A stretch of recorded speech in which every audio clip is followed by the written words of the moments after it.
selamat datang pada PA Mingguan. Hari ini Selasa 23 November 2021 dengan saya Indah Sofia Dewi yang akan memandu PA pada hari ini. Bapak, Ibu, dan Saudara yang terkasih, marilah sebelum kita memulai PA hari ini ada baiknya untuk memulainya dengan berdoa. Mari bersama-sama kita satu dalam doa. Bapa yang berada dalam kerajaan surga, terima kasih untuk berkat yang telah Kau sediakan kepada kami sampai hari ini ya Bapa. Terima kasih juga untuk kesempatan dapat mengikuti PA pada hari ini ya Bapa. Kami mau serahkan PA ini ke dalam tangan kuasa-Mu dari awal, pertengahan hingga akhirnya.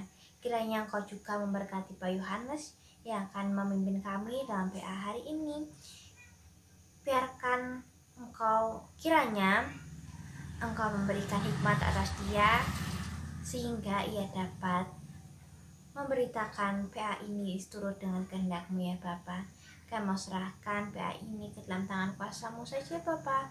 Terima kasih, haleluya, amin.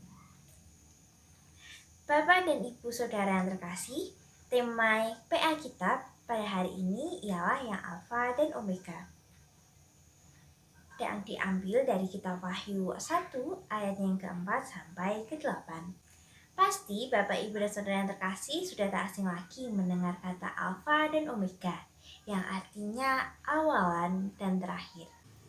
Namun, Bapak, Ibu, dan Saudara sekalian, termasuk saya, juga bertanya-tanya, akan apa makna Alfa dan Omega yang dikisahkan dalam kitab Wahyu ini. Nah, nantinya Bapak Yohanes akan membantu kita bersama-sama untuk dapat memahami lagi makna dari yang Alfa dan Omega. Sebelum kita memulai mendengarkan apa yang disampaikan oleh Bapak Yohanes, mari terlebih dahulu kita menyiapkan hati dan juga pikiran kita dengan menyanyikan lagu dari KJ 15, Kusiapkan Hatiku Tuhan.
Selamat sore, Ibu, Bapak, saudara-saudara, dan anak-anak yang dikasihi dan diberkati Tuhan Yesus.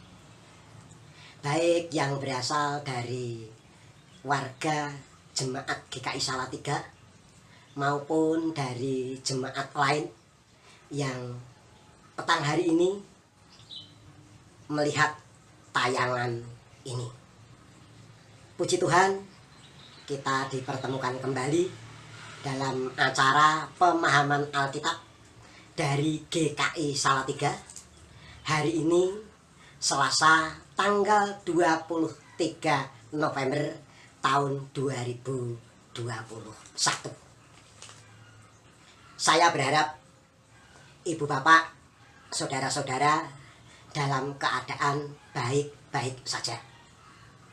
Namun jikalau ada di antara kita yang saat ini merasakan adanya sebuah pergumulan, baik masalah ekonomi, pekerjaan, relasi dengan orang lain, kesehatan, bahkan mungkin ada yang ditinggalkan oleh orang yang terkasih, yakin dan percayalah bahwa Tuhan Yesus tidak pernah meninggalkan kita. Pemahaman Alkitab pada petang hari ini dengan tema yang Alfa dan Omega. Sedangkan bacaan diambil dari kitab Wahyu pasal 1 ayat 4 sampai 8. Saya percaya saudara-saudara sudah mempersiapkan Alkitab. Mari kita baca bersama-sama kitab Wahyu pasal 1 ayat 4 sampai 8. Dari Yohanes kepada ketujuh jemaat yang di Asia Kecil, kasih karunia dan damai sejahtera menyertai kamu. Dan Dia yang ada dan yang sudah ada dan yang akan datang, dan dari ketujuh roh yang ada di hadapan tahtanya,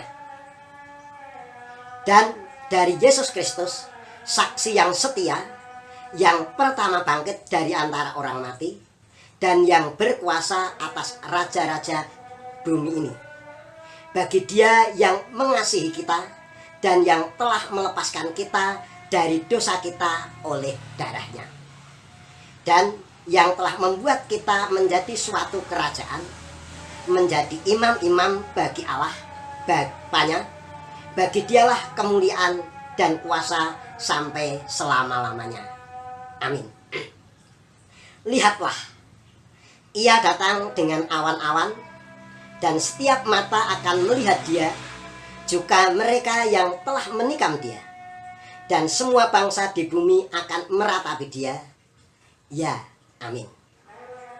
Aku adalah Alfa dan Omega, firman Tuhan Allah, yang ada dan yang sudah ada dan yang akan datang, yang maha kuasa. Demikian bahan Alkitab yang akan kita pergumulkan pada sore hari ini. Ibu bapak, saudara-saudara yang dikasihi dan yang diberkati Tuhan Yesus, kitab Wahyu sering disebut dengan apokaliptis, yaitu sebuah kitab yang menyingkapkan yang tertutup atau tersembunyi. Kitab Wahyu ini penuh dengan simbol atau tanda-tanda yang tidak mudah untuk dipahami oleh pembacanya, apalagi memuat rahasia tentang akhir zaman. Namun sesungguhnya kitab Wahyu ini mau menegaskan kepada kita, walaupun mungkin sekarang ini masih tersembunyi, namun sebenarnya Tuhan mau menyatakan kepada kita sebagai orang-orang percaya, sebagai orang-orang pilihannya, bahwa Tuhan tidak pernah tinggal diam, dan Tuhan pasti bertindak tepat pada waktunya untuk menyatakan segala sesuatunya. Kitab Wahyu ini ditulis oleh Yohanes. Dia juga menulis Injil Yohanes.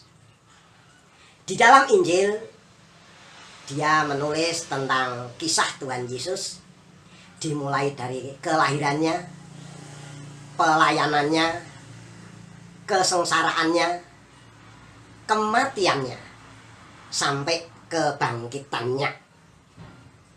Sedangkan kitab Wahyu ini ditulis merupakan wahyu dari Tuhan Yesus Kristus.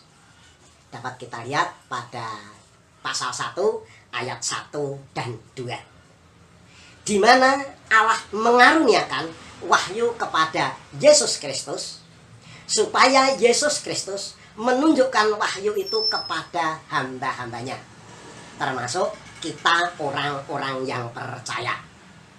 Dan Yesus mengutus malaikatnya untuk menyatakan wahyu itu kepada Yohanes. Dan Yohanes menerima ajaran dari Yesus dan bersaksi tentang firman Allah.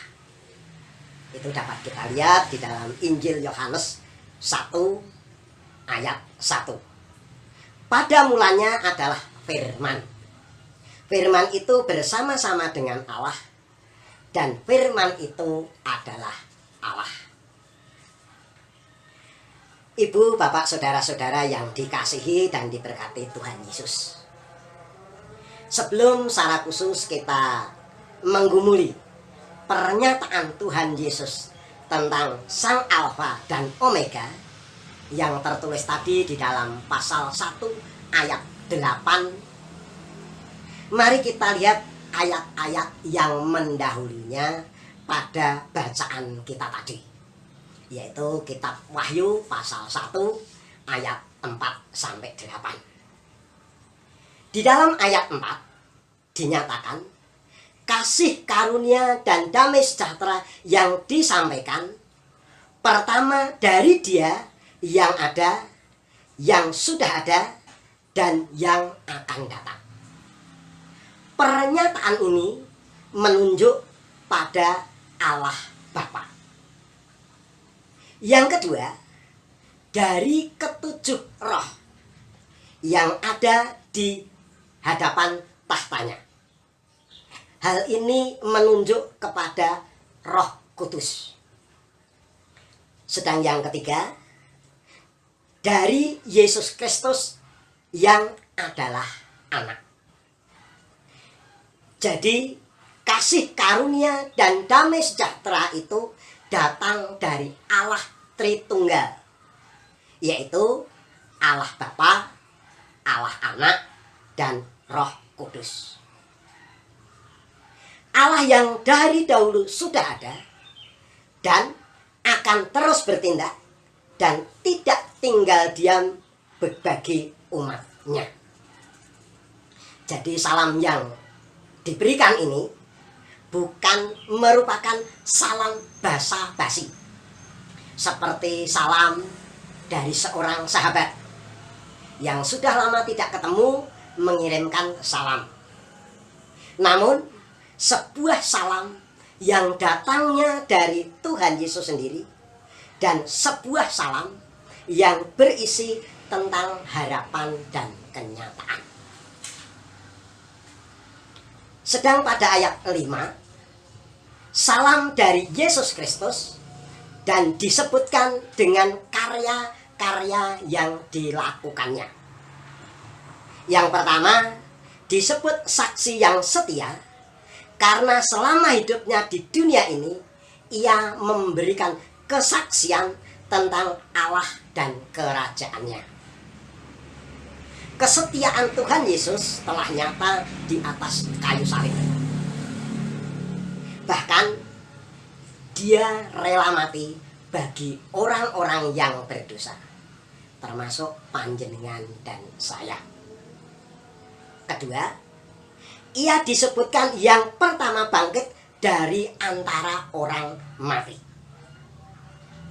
Sebelum Tuhan Yesus memang ada orang yang dibangkitkan dari kematian. baik kalau kita baca di dalam Perjanjian Lama maupun Perjanjian Baru. Namun orang-orang yang telah dibangkitkan itu, sesudah dibangkitkan mereka akan mati lagi. Berbeda dengan Tuhan Yesus, sesudah Tuhan Yesus bangkit dari kematian, Tuhan Yesus berhasil mengalahkan maut. Dan maut tidak menguasai lagi, atau maut tidak ada lagi. Jadi Tuhan Yesus merupakan pelopor kebangkitan bagi orang-orang yang percaya. Sehingga orang-orang yang percaya, dia akan dibangkitkan dan tidak akan menerima kematian lagi. Yang ketiga, disebutkan yang berkuasa atas raja-raja di bumi. Pada saat Tuhan Yesus naik ke surga dan duduk di sebelah kanan Allah Bapa, artinya dia turut serta berkuasa atas kekuasaan di atas bumi. Artinya tidak ada kuasa di atas bumi ini yang melebihi kuasa Kristus. Dan Kristus merupakan pemimpin yang sejati. Karena pemimpin-pemimpin atau penguasa-penguasa di muka bumi, kalau dihadapkan pada kesengsaraan, bahkan kematian, dia pasti akan menawar. Kalau mungkin dia akan mengelak, bahkan dia akan melarikan diri. Berbeda dengan Tuhan Yesus. Walaupun kesengsaraan dan kematian sudah menanti, dia tetap tegar. Karena apa? Kesengsaraan dan kematian Yesus itu hanya untuk melepaskan kita dari dosa-dosa kita. Pada ayat yang ke-6, dia telah membuat kita menjadi suatu kerajaan dan menjadi imam-imam bagi Allah. Yang dimaksud kerajaan adalah kerajaan Allah, di mana setiap orang percaya menjadi warganya, termasuk panjenengan dan saya. Kristus menjadi sang penguasa. Sedang imam-imam adalah orang yang boleh mendekat dan melayani Allah. Kristus sudah mendekatkan kita kepada Allah dengan karya dan pengorbanannya. Tugas imam adalah mewakili manusia di hadapan Allah, dan sebaliknya mewakili Allah di hadapan manusia. Bagi kita sebagai pengikut Kristus juga bisa berlaku sebagai imam, yaitu pada saat kita menaikkan doa-doa syafaat kita. Kita mendoakan orang lain yang orang lain itu kita pandang memerlukan pertolongan Tuhan, sehingga seolah-olah kita mewakili orang lain itu di hadapan Tuhan. Sementara itu kita juga mewakili Tuhan di depan orang lain. Contohnya, jika kita bisa membantu atau menolong orang-orang yang membutuhkan pertolongan Tuhan. Berbeda dengan calo. Kalau calo itu memang penghubung, namun dia mencari sebuah keuntungan. Kecuali kita bisa mewakili Tuhan dengan pertolongan kita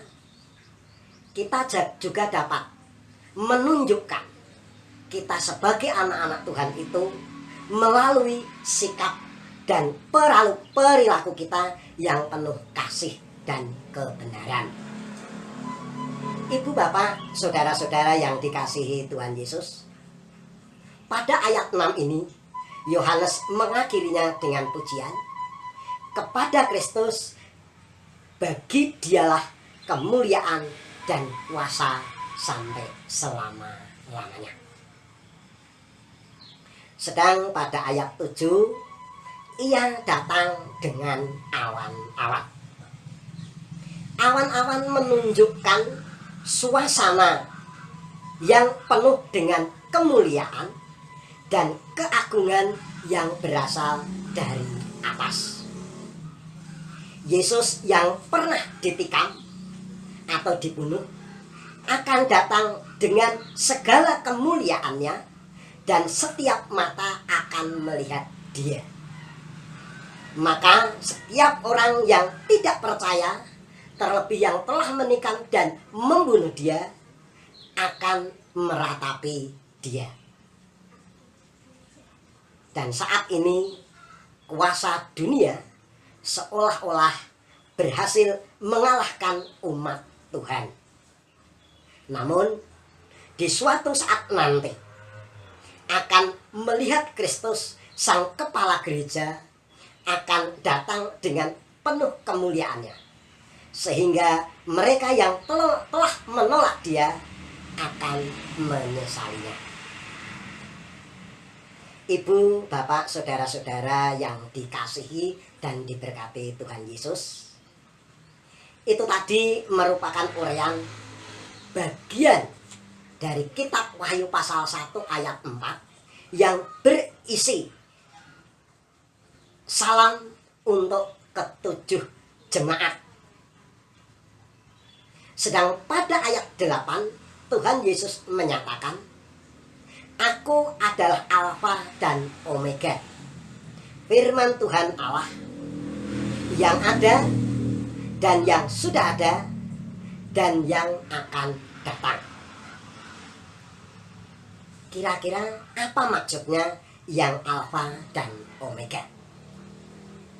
Ibu, bapak, saudara-saudara yang diberkati Tuhan Yesus, pernyataan Tuhan Yesus sebagai sang Alfa dan Omega ternyata tidak hanya sekali saja. Di dalam kitab Wahyu ini kita bisa melihat di bagian lain maksud sang Alfa dan Omega. Pernyataan Tuhan Yesus sebagai Alfa dan Omega ternyata tidak hanya sekali saja di dalam ayat yang ke-8.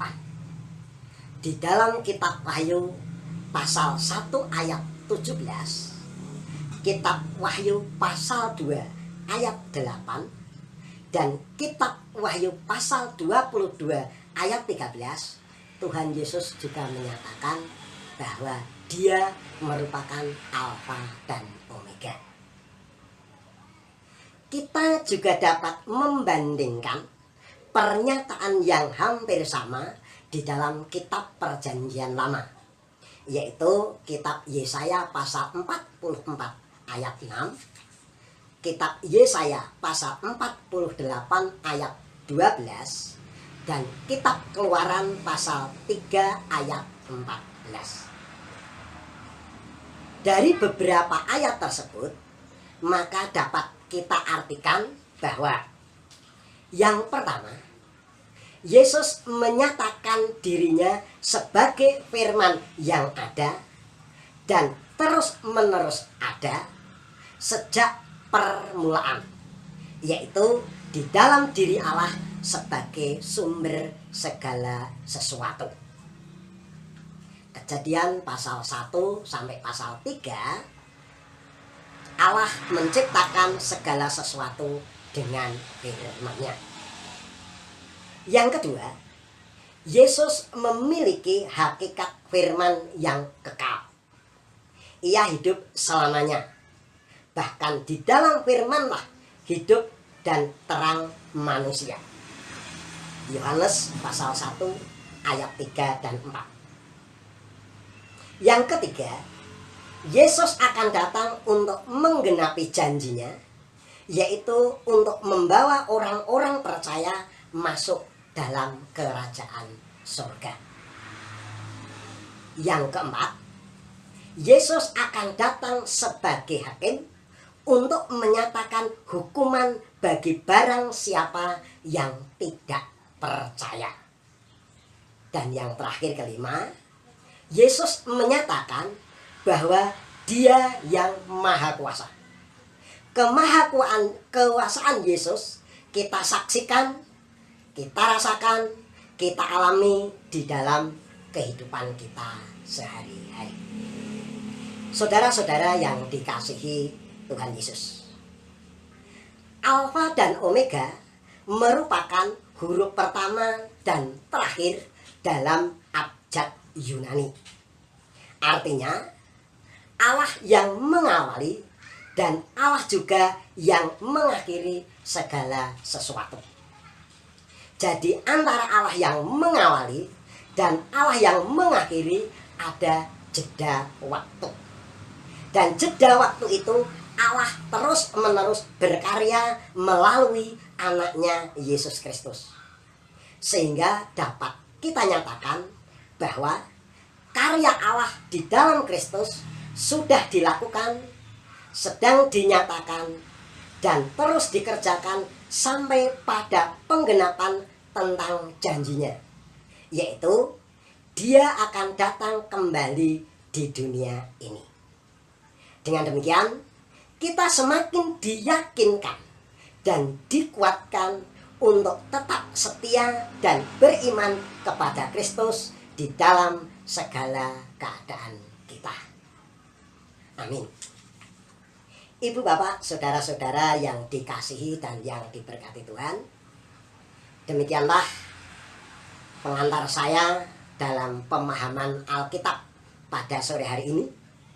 Saudara-saudara dapat mendalami lagi dengan berdiskusi dengan orang-orang terdekat, bersama sahabat, keluarga, ataupun bisa mendalami secara pribadi dengan merenungkan.